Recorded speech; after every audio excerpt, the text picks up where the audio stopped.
You've probably heard the dramatic stories of Abraham and Lot 1,000 times. But what if there's something more going on? What if, hidden inside these ancient tales, there's a map? A map of two totally different ways to walk through life. So are these just old stories, or are they trying to tell us something about our own inner journey? That's exactly what we're going to dig into today. We're going to look at these familiar characters through a brand new lens and see them as a kind of allegory for the soul. Believe me, this isn't just about what happened back then. It's about a choice that every single one of us faces right now.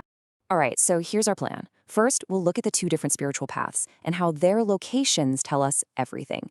Then, we'll dive into Lot's journey, the path of hesitation. We'll contrast that with Abraham's path of just complete trust.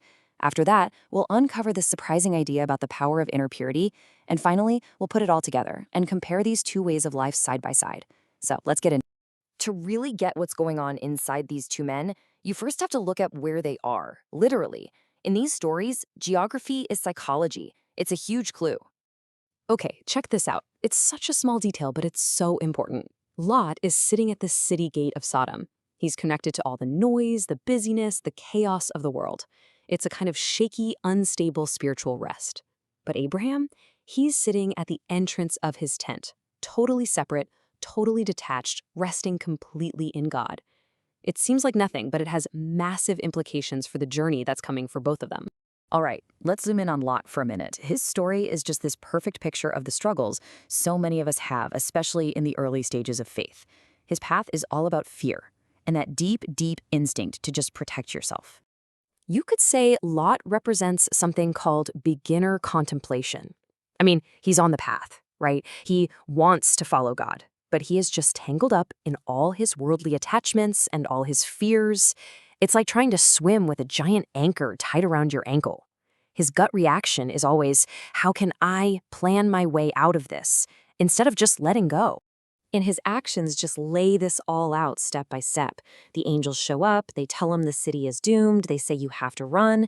And what does he do? He hesitates, he stalls. He's so paralyzed by everything he's leaving behind that the angels literally have to grab his hand and drag him out to safety.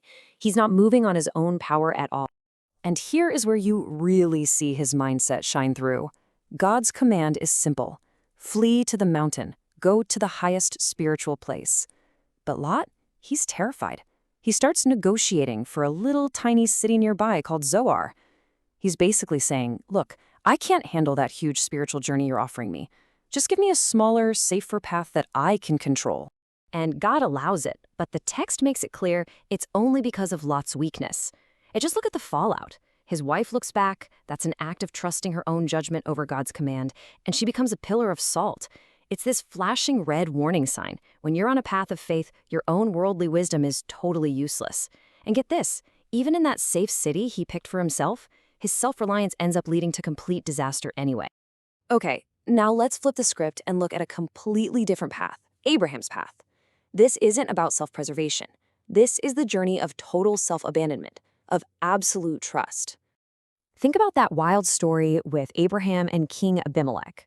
Abraham is following a command from God, and he tells everyone that his wife, Sarah, is his sister. Now, on the surface, that looks like he's just being deceptive because he's scared, right? But if you look at it through this lens of faith, it's something else entirely. It's an act of supreme trust. He is putting everything, his wife, his honor, his entire future, completely into God's hands. And this all boils down to one huge idea: abandonment, or surrender. Abraham acts on what God tells him to do without having any clue what the outcome will be. God intentionally hides the future from him. He takes away any sense of certainty, which forces Abraham to rely on nothing but pure faith. Now, God lets this incredibly dangerous situation unfold for two really big reasons.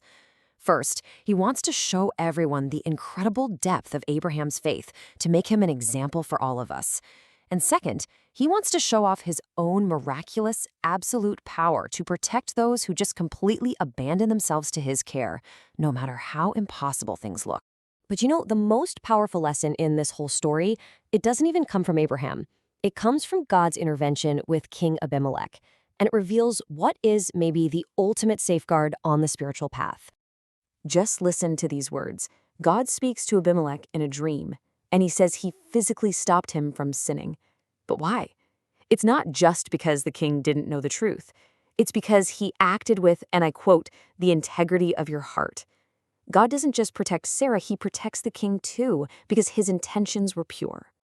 So what does this tell us? It's huge. It shows that to be truly innocent, you need two things. Yes, you need to be ignorant that you're even doing something wrong, but way more important than that, you need a purity or a simplicity of heart.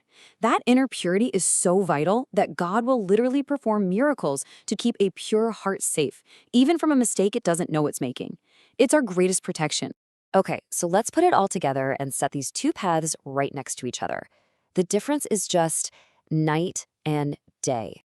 So on one side, you have Lot's path. It's all about hesitation, negotiation, and making careful plans. His whole focus is on just trying to avoid personal disaster, and the result, loss and ruin.